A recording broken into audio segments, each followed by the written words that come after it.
لا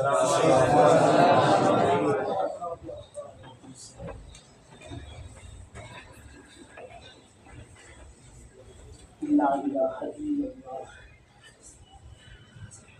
وحده لا شريك له له الملك وله الحمد وهو على كل شيء قدير.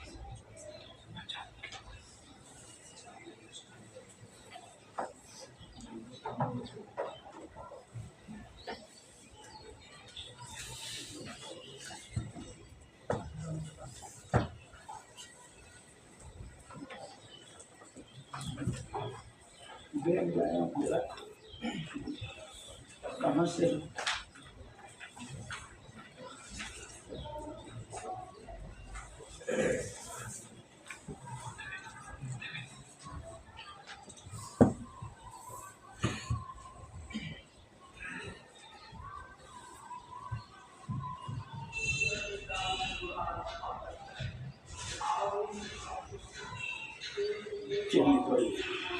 بسم الله الرحمن الرحيم.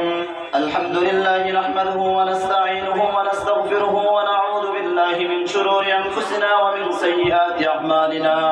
من يهده الله فلا مضل له ومن يضلله فلا هادي له. ونشهد أن لا إله إلا الله وحده لا شريك له. ونشهد أن سيدنا ومولانا محمدا عبده ورسوله. أما بعد فإن أصدق الحديث كتاب الله وأحسن الهدي هدي محمد صلى الله عليه وسلم.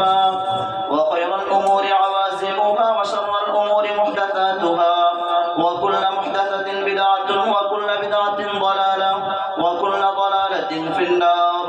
وبسند المتصل منا إلى الشيخ الإمام الهمام الحافظ الحجة أمير المؤمنين في الحديث أبي عبد الله محمد بن إسماعيل بن إبراهيم بن مغيرة الجعفي الجماري البخاري رحمه الله تعالى. اللهم انفعنا بعلومه وعلوم سيد المرسلين آمين يا رب العالمين.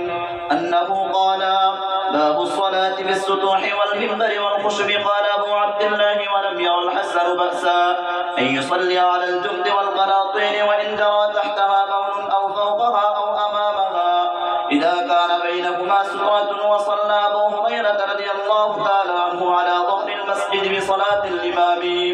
وصلى ابن عمر رضي الله تعالى عنهما على الثلج. وبه قال حدثنا علي بن عبد الله قال حدثنا سفيان قال حدثنا أبو حازم قال: سألوا سهل بن سعد من أي شيء المنبر؟ فقال: ما بقي في الناس يعلم به مني هو من أهل الغابة عمله فلان مولى فلانة لرسول الله صلى الله عليه وسلم.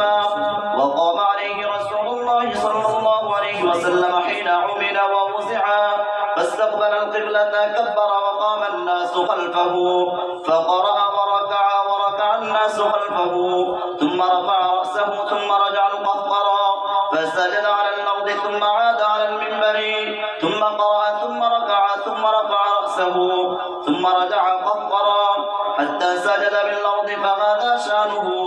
قال أبو عبد الله قال علي بن عبد الله: سألني أحمد بن حنبل رحمه الله تعالى عن هذا الحديث. قال: وإنما أردت أن النبي صلى الله عليه وسلم كان أعلى من الناس فلا بأس أن يكون الإمام أعلى من الناس بهذا الحديث. قال: فقلت: فإن سفيان بن عيينة كان يسأل عن هذا كثيرا فلم تسمعه منه؟ قال: لا.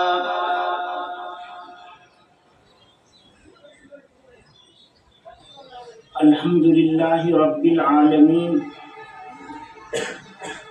والصلاة والسلام على سيد الأنبياء والمرسلين وعلى آله وأصحابه أجمعين. أما بعد،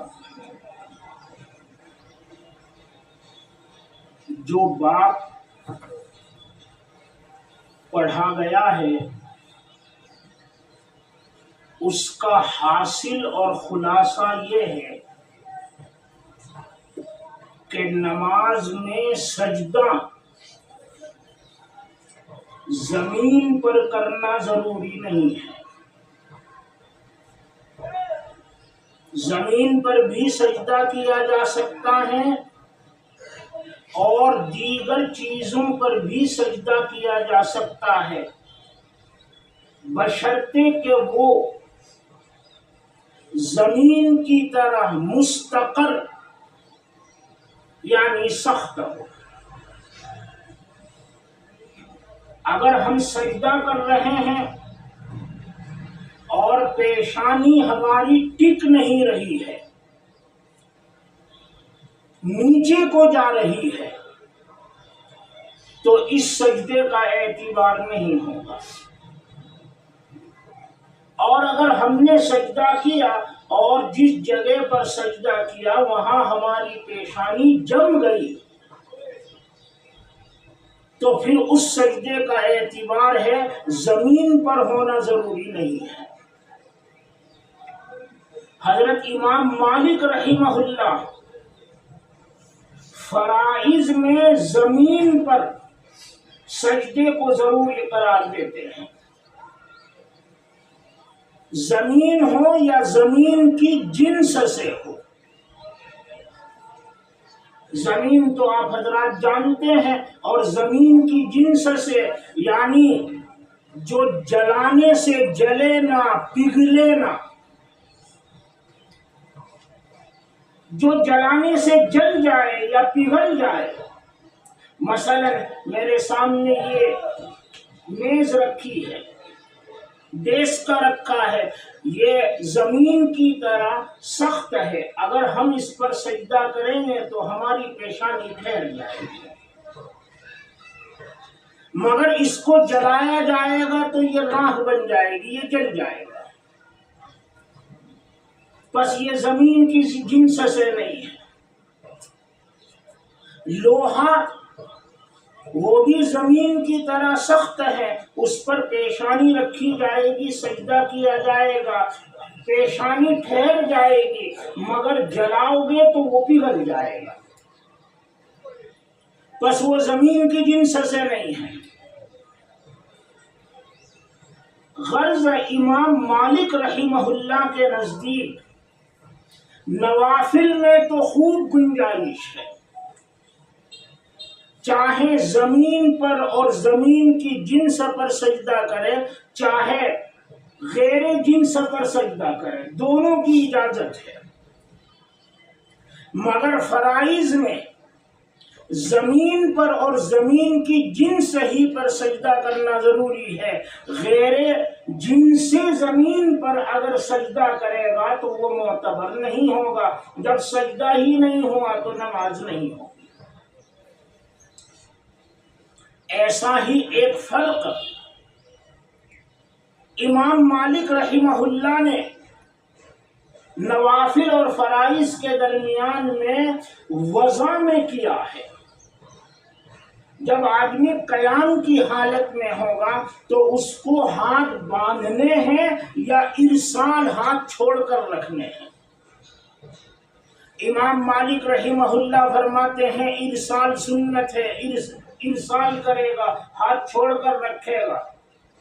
اور وضع انہوں نے کہا یہ ایک قسم کی ٹیک ہے، اور فرائض میں ٹیک لگانا یہ مکروہ ہے، بس فرض نماز میں وضع مکروہ ہے۔ ہاں نوافل میں چونکہ بہت گنجائش ہوتی ہے، بس نوافل میں وضع کے ساتھ پڑھے تو درست ہے، ارسال کے ساتھ پڑھے تو درست ہے، مگر فرائض میں ان کے یہاں ارسال کے ساتھ پڑھنا ہی سنت ہے۔ اگر وضع کے ساتھ نماز پڑھے گا تو انہوں نے اس کو مکروہ قرار دیا۔ جس طرح اس مسئلے میں حضرت امام مالک رحمہ اللہ نے فرائض اور نوافل میں فرق کیا، اس مسئلے میں بھی حضرت نے فرائض اور نوافل میں فرق کیا۔ حدیثوں میں صاف آتا ہے کہ حضور اکرم صلی اللہ علیہ وسلم نے خمرہ پر نماز پڑھی، حضور نے حصیر پر نماز پڑھی، حضور نے بسط پر نماز پڑھی۔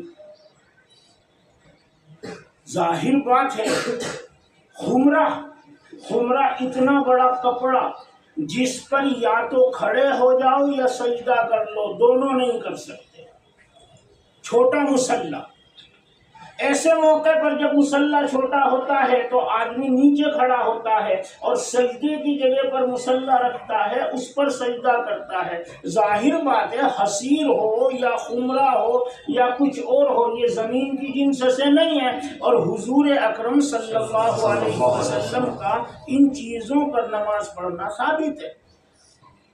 تو امام مالک رحمہ اللہ جواب دیتے ہیں وہ ساری روایتیں نوافل پر محمول ہیں۔ حضور اکرم صلی اللہ علیہ وسلم نے وہ جو خمرہ پر نماز پڑھی، حصیر پر نماز پڑھی، وہ نوافل ہیں، اور نوافل میں گنجائش ہے۔ فرائض میں زمین پر سجدہ کرنا پڑے گا یا زمین کی جنس پر سجدہ کرنا پڑے گا۔ حضرت امام بخاری رحمہ اللہ نے اس باب میں امام مالک کی تردید فرمائی ہے۔ ائمہ ثلاثہ امام ابو حنیفہ، امام شافعی، امام احمد رحمہم اللہ اور جمہور علماء اور فقہاء اور محدثین اس بات کے قائل ہیں کہ سجدہ کرنے کے لیے زمین یا زمین کی جنس شرط نہیں ہے، ہر جگہ سجدہ ہو سکتا ہے۔ امام بخاری بھی اسی کے قائل ہیں، چنانچہ انہوں نے دلائل جمع کیے کہ چھت پر بھی سجدہ ہو سکتا ہے، منبر پر بھی سجدہ ہو سکتا ہے، لکڑی پر بھی سجدہ ہو سکتا ہے۔ اور حضرت حسن بصری رحمہ اللہ کا قول لکھا، وہ فرماتے ہیں الجمد ایسی زمین جہاں خوب برف باری ہو، برف ہی برف، جیسے کشمیر کا علاقہ برف ہی برف پڑا ہوا ہے، وہاں پر سجدہ کرنے میں کوئی حرج نہیں ہے، حضرت حسن بصری کہہ رہے ہیں۔ اسی طرح القناطیر، پل پر سجدہ کرنے میں کوئی حرج نہیں ہے۔ ظاہر ہے یہ تو آج ترقی یافتہ زمانہ ہے، کنکریٹ کا پل بنتا ہے، مگر پرانے زمانے میں تو سب لکڑیوں ہی کے پل ہوتے تھے۔ حضرت فرما رہے ہیں کہ پل پر بھی سجدہ کرنے میں، حضرت حسن بصری کہ پل پر بھی سجدہ کرنے میں کوئی حرج نہیں ہے، چاہے نیچے سے ہم پل کے اوپر نماز پڑھ رہے ہیں، چاہے نیچے سے پیشاب نالا بہ رہا ہو جس میں پیشاب گزر رہا ہو، یا صورت ایسی ہو کہ اوپر سے آدمی پل کے نیچے نماز پڑھ رہا ہے اور اوپر سے گندگی گزر رہی ہے، یا سامنے سے گندگی گزر رہی ہے، بس شرط یہ ہے کہ نمازی کے درمیان میں اور گندگی کے درمیان میں سترا ہونا چاہیے، آڑ ہونا چاہیے۔ اذا کان بینہما سترا، اگر زمین ناپاک ہے، پل ناپاک ہے اور آپ براہ راستہ اس پر نماز پڑھیں گے تو ظاہر بات ہے نماز نہیں ہوگی، اس لیے کہ صحت صلاۃ کے لیے جو 6 شرطیں ہیں ان میں سے ایک جگہ کا پاک ہونا ہے۔ لیکن اگر نیچے سے نالا بہ رہا ہے اور اوپر پل ہے اور پل پاک ہے اور ہم بغیر کچھ بچھائے پل کے اوپر نماز پڑھیں گے تو ہماری نماز صحیح ہے، کیونکہ گندگی کے درمیان میں اور مصلی کے درمیان میں پل حائل ہے۔ اور اگر پل ناپاک ہے، وہاں بھی گندگی ہے اور کپڑا بچھا کر نماز پڑھے تو نماز صحیح ہے، اس لیے کہ اس صورت میں سجدہ آدمی کپڑے پر کرے گا۔ بس ناپاکی کے درمیان میں اور مصلی کے درمیان میں حائل ہے، جب حائل ہے تو نماز صحیح ہے۔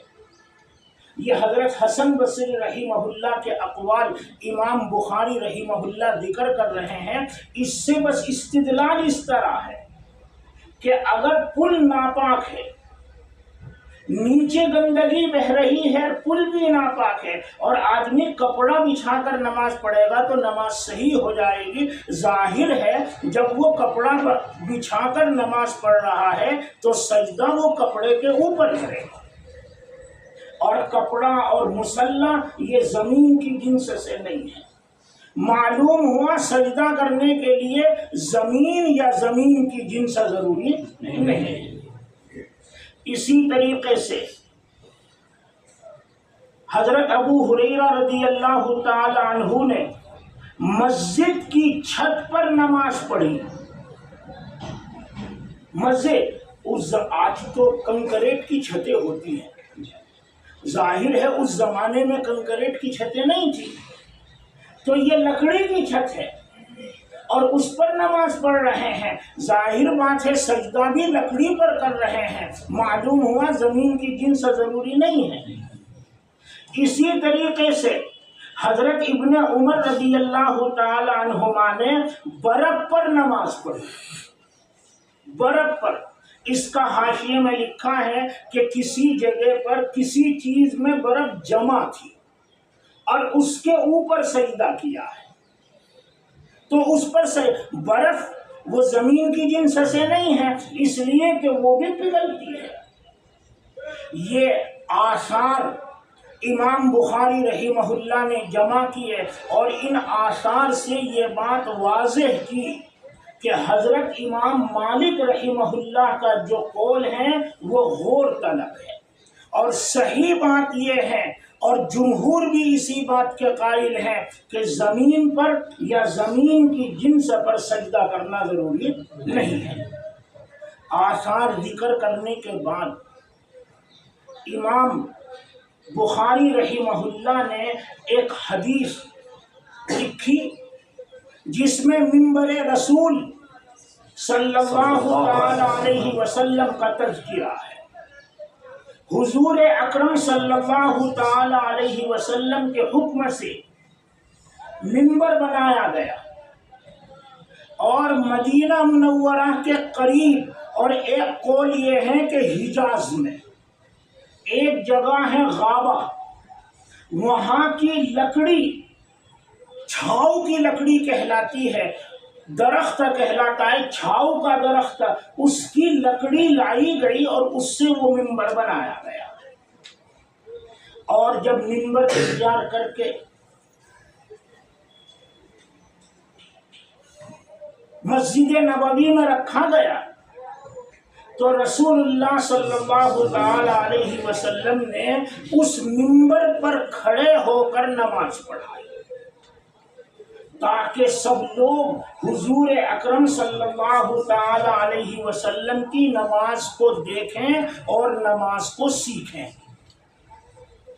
اب آپ صلی اللہ علیہ وسلم منبر پر کھڑے ہو کر نماز پڑھا رہے ہیں اور لوگ پیچھے سب بنائے ہوئے ہیں۔ آپ نے قیام بھی منبر پر کیا، قرات بھی منبر پر کی، رکوع بھی منبر پر کیا، اور رکوع سے سر اٹھانے کے بعد چونکہ سجدہ کرنا مشکل تھا تو ثم رجع قہقرا، آپ الٹے پاؤں لوٹے اور زمین پر آ کر پھر سجدہ کیا، اور سجدہ کرنے کے بعد جب دوسری رکعت کے لیے کھڑے ہوئے تو پھر منبر پر تشریف لے گئے اور اسی طرح دوسری رکعت بھی پڑھائی۔ یہ حدیث شریف کا میں نے خلاصہ بیان کیا۔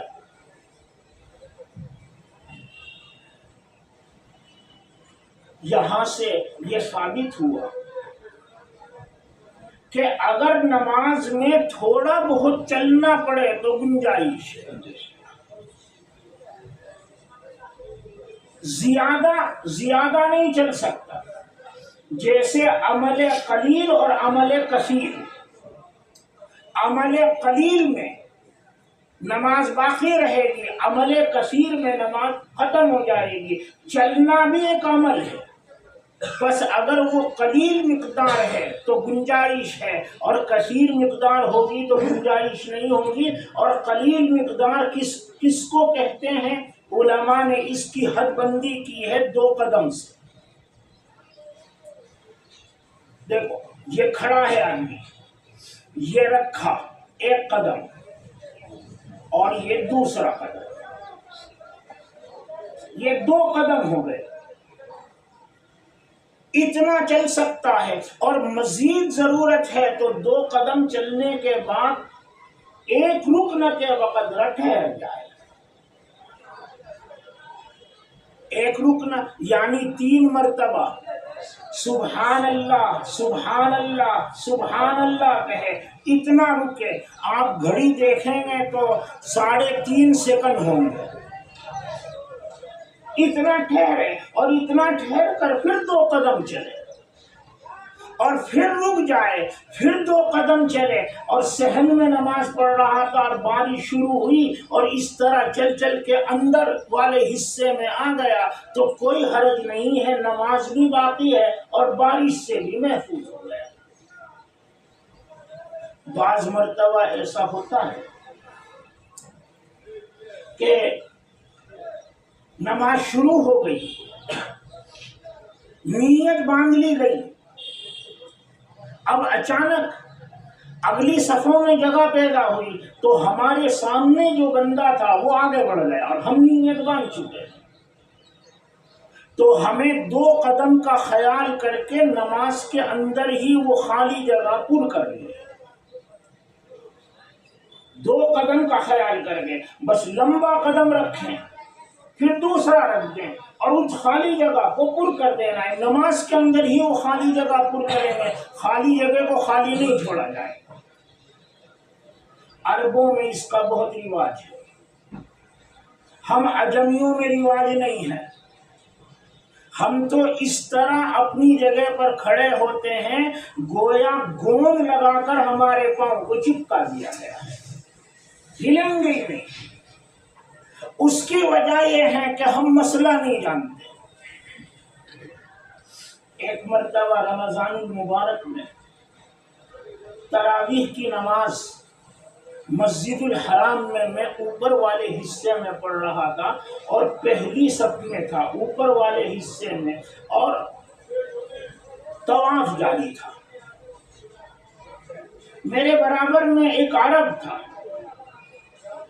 اس نے اپنے مصلی کے پاس اپنے چپل رکھ رکھے اور تراویح ہو رہی تھی۔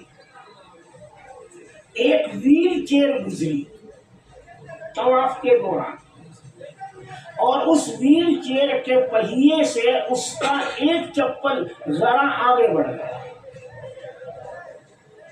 تو اس عرب نے ایک قدم آگے بڑھایا اور مسلسل طواف جاری تھا، تو گزرنے والوں میں سے ایک کے کندھے پر ہاتھ رکھا، اس نے یوں دیکھا تو بس یوں اشارہ کیا اور اپنی جگہ پر آ کے کھڑا ہو گیا۔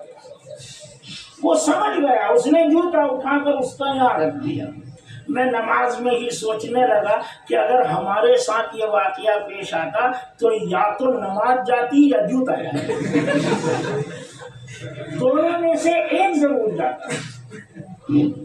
کیوں؟ ہمارے یہاں معمول نہیں، ہم مسئلہ نہیں جانتے، مگر اس بندے نے جو عمل کیا، میں اللہ کے فضل و کرم سے مفتی ہوں اور مفتی ہونے کی حیثیت سے یہ بات کہہ رہا ہوں کہ اس نے بالکل ٹھیک کیا تھا اور اس کی نماز باقی تھی، کسی طرح کی کوئی خرابی نہیں۔ بہرحال رسول اللہ صلی اللہ تعالی علیہ وسلم نے لوگوں کو سکھلانے کی غرض سے منبر پر چڑھ کر نماز پڑھی ہے اور پھر نیچے اتر کر سجدہ کیا ہے۔ امام مالک رحمہ اللہ کا استدلال اس سے اس طرح ہے کہ اگر غیر زمین کی جنس پر سجدہ جائز ہوتا تو حضور منبر پر قرات بھی فرما رہے ہیں، قیام بھی فرما رہے ہیں، رکوع بھی فرما رہے ہیں، مگر سجدہ کرنے کے لیے آپ نیچے اتر رہے ہیں اور زمین پر سجدہ کر رہے ہیں۔ معلوم ہوا سجدہ کرنے کے لیے زمین چاہیے۔ یہ امام مالک رحمہ اللہ کا استدلال ہے، اور جمہور کی طرف سے آسانی سے اس کا جواب یہ دیا جاتا ہے کہ یہاں مجبوری تھی۔ ظاہر ہے منبر پر آدمی کھڑا رہ سکتا ہے، رکوع کر سکتا ہے، وہ سجدہ بھی کر لے، منبر پر اتنی گنجائش نہیں ہوتی۔ ہماری مسجدوں میں منبر ہوا کرتا ہے، آپ اس پر کھڑے ہو کر نماز پڑھنا چاہیں پڑھ سکتے ہیں، مگر اتنی گنجائش ممبر کی کسی سیڑھی پر نہیں ہوتی کہ آپ کھڑے بھی ہو جائیں اور سجدہ بھی کر لیں، اتنی گنجائش نہیں۔ بس حضور اکرم صلی اللہ تعالی علیہ وسلم جو واپس نیچے تشریف لائے اور زمین پر آپ نے سجدہ کیا، اس کی بنیاد یہ نہیں ہے کہ زمین پر سجدہ کرنا ضروری ہے، یہ بنیاد نہیں ہے، بلکہ وجہ ہے کہ منبر پر سجدہ ممکن نہیں تھا، ناممکن تھا، اس لیے مجبوری تھی، بس آپ زمین کی طرف واپس آئے اور زمین پر سجدہ کیا۔ یہ آپ کا بات ماں حدیث کے میں نے سمجھایا۔ اللہ تعالی ہماری اس مجلس کو اور مل بیٹھنے کو قبول آمین۔ میں نے بخاری شریف جلد اول حضرت مولانا نصیر خان صاحب بلند شہری رحمت اللہ علیہ سے پڑھی، اور انہوں نے حضرت مولانا حسین احمد مدنی رحمہ اللہ سے پڑھی، اور انہوں نے شیخ الہند رحمہ اللہ سے پڑھی، اور شیخ الہند سے اوپر جو سند ہے وہ آپ حضرات جانتے ہیں، معروف ہے۔ اسی طرح میں نے بخاری شریف جلد اول اپنے والد محترم حضرت مفتی سعید احمد پالنپوری شیخ الحدیث و صدر المدرسین دارالعلوم دیوبند سے بھی پڑھی، اور انہوں نے حضرت مولانا فخر الدین مراد آبادی رحمت اللہ علیہ سے پڑھی، وہ بھی دارالعلوم دیوبند کے شیخ الحدیث اور صدر المدرسین تھے، اور انہوں نے شیخ الہند سے پڑھی۔